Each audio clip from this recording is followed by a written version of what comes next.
Olá, alunos do primeiro ano do ensino médio do Colégio Estadual Professor Vilmar Gonçalves da Silva. Tudo bem com vocês? Tranquilos? Professor Alessandro, professor da disciplina de Geografia. Pessoal, vamos dar continuidade aí, né? Falando especificamente agora da parte geológica, das partes que envolvem a estrutura interna da Terra, ou mesmo que envolve as forças do interior da Terra, né? Como forma de complementação do que a gente está observando e estudando aí no livro nosso didático, né? Uma forma de complementar, né? São aulas complementares aqui para vocês entenderem um assunto por completo, tá? Bom, pessoal, falando a respeito da estrutura interna da Terra e a crosta terrestre, né? A gente vai falar das camadas aí. Até hoje não se sabe ao certo, né? Do que é formado o interior da Terra, né? Nós sabemos que tem o manto, a crosta, o manto e o núcleo, né? Mas esse núcleo a gente não consegue chegar ou aproximar, né? O máximo possível dele, tá? Então, olha só, isso porque o material que sai do seu interior através dos vulcões vem de profundidades enormes, né? Em torno aí no máximo de 200 quilômetros, né? E as perfurações no máximo que nós atingimos aí de perfuração foi 13 quilômetros na rocha adentro, né? Ou estrutura interna dentro. Então, as melhores informações são fornecidas pelo estudo e propagação, principalmente de ondas sísmicas, né? Provocadas aí por vibrações na crosta terrestre, né? Em que tem sua origem no interior da Terra. Essas vibrações são chamadas aí de abalos sísmicos, né, provocados justamente pela movimentação desse material que está no interior do planeta, tá ok? Bom, falando a respeito aqui agora da crosta terrestre, do manto do núcleo, né? A crosta, na realidade, pessoal, é essa camada mais superficial da Terra, né? Ou externa da Terra, já consolidada no planeta qual vivemos aqui e que se resfriou, que eu falei em outra oportunidade para vocês aqui, né? Que foi a camada que se resfriou. É constituída de uma camada relativamente fina, né, com espessura aí variando de 5 a 70 quilômetros de largura, aproximadamente, sendo mais espessa aí nos continentes, ou seja, nas placas continentais, até 70 quilômetros, tá? E mais fina no fundo dos oceanos, de 5 a 10 quilômetros aproximadamente, tá? Nós temos o manto, que é a camada intermediária, tá? É composto predominantemente pelo magma, né? Então, nós temos o manto é, inferior, né? O manto inferior e o manto superior, que está ligado aí à crosta terrestre, né? A crosta continental é a parte mais superficial, logo abaixo dela nós temos o manto superior e logo próximo do núcleo nós temos o manto inferior, né? Abaixo do manto nós temos o quê? O núcleo, né? O núcleo líquido e o núcleo sólido, né? Compostos aí principalmente por níquel e ferro, que são dos minerais mais pesados que estão lá a cerca de aproximadamente 5.000 graus Celsius, né? Em processo de fusão. Tá? Bom, como que o planeta se configurou, né? Como se ele se auto-refez aí através da movimentação originária justamente por conta dessas correntes de convecção geradas, né? Pela movimentação das placas, das chamadas placas tectônicas, né? Que são as placas continentais e placas oceânicas na qual nós estamos, né? Assentados sobre elas aqui, tá? Bom, em 1912, o cientista alemão Alfred Wegener, né, ele divulgou uma teoria chamada deriva dos continentes, tá?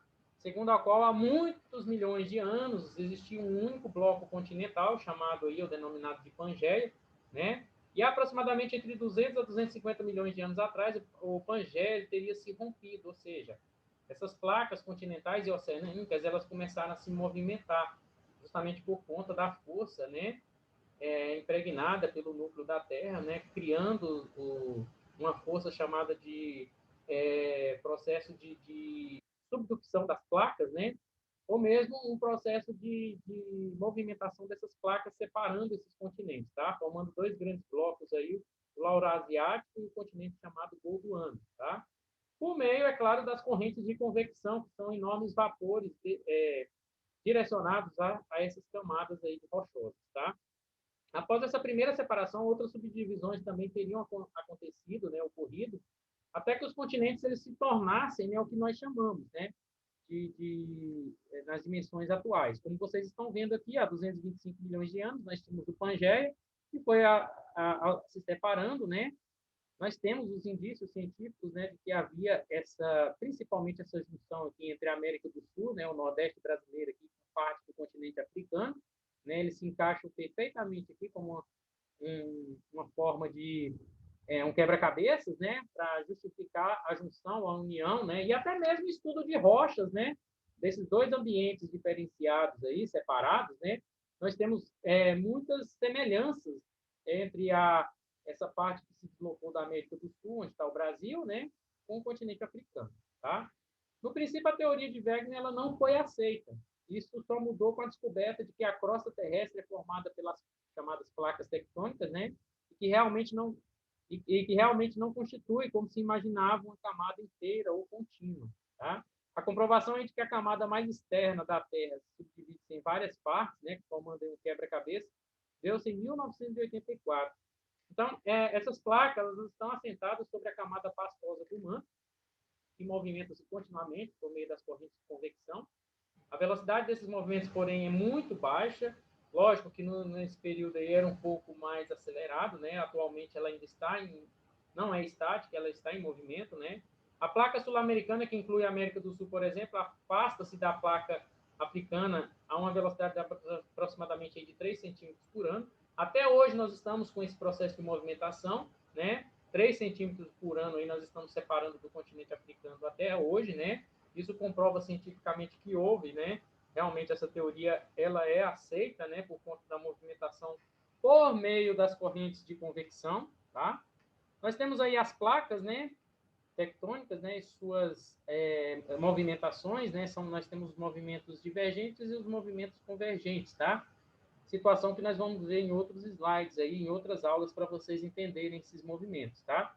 Onde as setinhas estão se direcionando para o mesmo local, são movimentos de colisão, né? Movimentos convergentes, e onde as plaquinhas estão se separando aqui por sentidos contrários, aqui, em sentidos contrários, é um movimento de separação, um movimento divergente.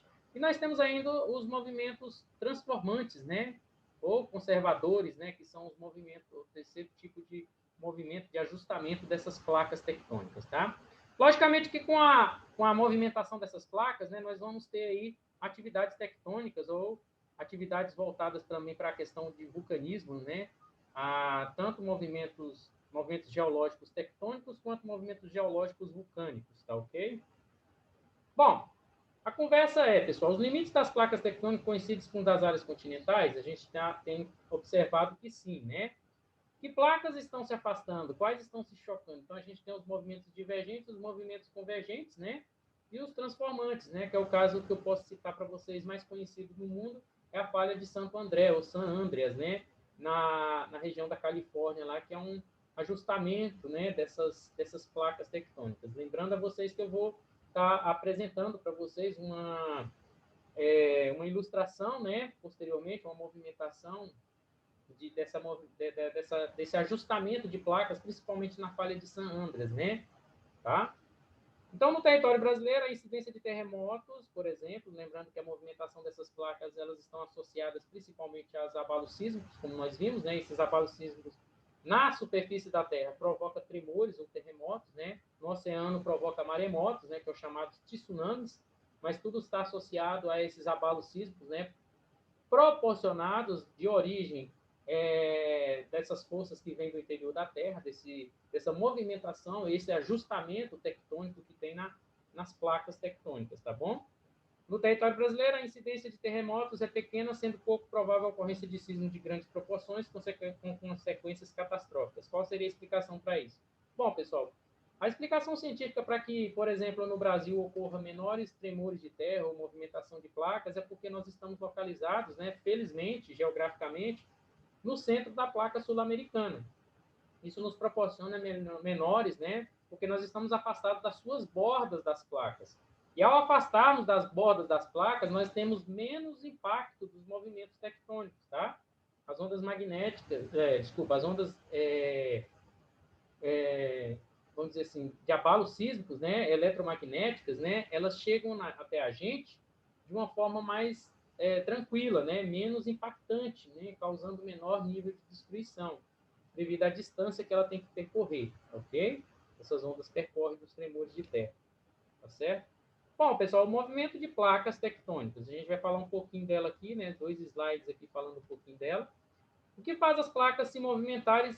Bom, segundo a descoberta recente de 1960, é a ascensão do magma, quando o magma ele vem para a superfície, né? Por meio de fendas ou falhamentos existentes nas cadeias de montanhas, né, submarinas, chamadas que nós chamamos aí de dorsais oceânicas ou cordilheiras mesoceânicas. Então, são aberturas, né, ou locais onde essa placa se afasta uma da outra, fazendo com que esse material ele suba em direção à superfície, tá? É o que está acontecendo com essa movimentação do afastamento nosso com o continente sul-africano, né? O continente africano. Nós estamos separando, né, 3 centímetros por ano da placa. Por quê? Porque esse material está vindo em direção à superfície, empurrando uma placa em sentidos divergentes aí, tá ok? A ascensão do magma provoca o alargamento das dorsais, que é isso que está acontecendo com nós, né, que empurra lateralmente as placas e, consequentemente, os continentes que delas fazem parte, que eu acabei de explicar para vocês, né? Esses movimentos laterais dão origem aos deslizamentos e choque entre elas, por isso que se diz que está havendo uma certa pressão, né, elevando a cadeia da Cordilheira dos Andes, que está no outro lado da placa sul-americana, da qual a sul-americana, ao se afastar, vai colidindo com essa placa násica, né, que é a placa sul-americana com a násica, né, provocando esse enrugamento, né, como vai falar aqui agora para vocês, o choque de 2 placas causa o enrugamento de uma delas, né, enquanto a outra afunda-se no manto, tá, formando as chamadas cadeias montanhosas, como que a gente está vendo aqui, ó. Imagina que essa placa aqui seja do Brasil e essa aqui seja do continente africano, né? Então a placa está se deslocando para um lado, a outra está para o outro, né? Então o magma ele está vindo em direção à superfície, formando novas rochas aqui ou ilhas oceânicas, né? Totalmente da solidificação do magma aqui na superfície, fazendo com que essa placa ela seja empurrada em direção à outra que está no sentido contrário, né? Provocando na superfície continental elevadas cadeias montanhosas, né? Fazendo o enrugamento e suspendendo essas cadeias montanhosas, tá bom? Esse enrugamento explica como há milhões de anos formaram as mais altas cadeias montanhosas da Terra, como o Himalaia, né, onde está o Monte Everest, a Cordilheira dos Andes, na América do Sul, as montanhas rochosas, né, que se encontram na América do Norte, né, o fato de não, no alto delas, serem encontrados fósseis marinhos e outros materiais de origem sedimentar, tá? Por quê? Porque essa colisão de placas fez com que o movimento de arqueamento, né, suspendesse, né, formando uma grande cadeia, pressionando, né, uma placa contra a outra, né, na colisão, no movimento convergente, fazendo com que essas placas se colidissem e formassem essa cadeia, assim, um grande enrugamento aí, que são as cadeias montanhosas, tá bom? Aqui é um modelo para vocês, né, da placa sul-americana colidindo com a placa de Nazca, né, formando aí o que nós chamamos da Cordilheira dos Andes. Esse enrugamento aqui corresponde justamente a esse processo, né, que nós chamamos de enrugamento ou formação das cordilheiras, né, das cadeias montanhosas aí de 4, 5, 6 até 8 mil metros quadrados, né, de altitude, desculpa, né, com relação ao Monte Everest também que foi formado, se bem que o Everest ele é formado da colisão de placas continentais com placas continentais, né? Então aqui nós temos uma ilustração para vocês, né? Depois eu vou mostrar uma animação, né, posteriormente, para complementar para vocês essa colisão, essa movimentação dessas placas tectônicas, tá ok? Bom, pessoal, na próxima aula a gente vai estudar a parte de rochas, né, que envolve principalmente esse processo aqui das placas, né, das placas tectônicas e da formação principalmente desse material que vem em direção à superfície, tá bom? Conto com a colaboração de vocês na próxima aula, a participação também. Lembrando a vocês que eu estou aqui à disposição de forma online, né, nesse exato momento para esclarecer todas as dúvidas, né, de vocês via WhatsApp, tá? Sobre o assunto explicado, tá ok? Forte abraço e até a próxima.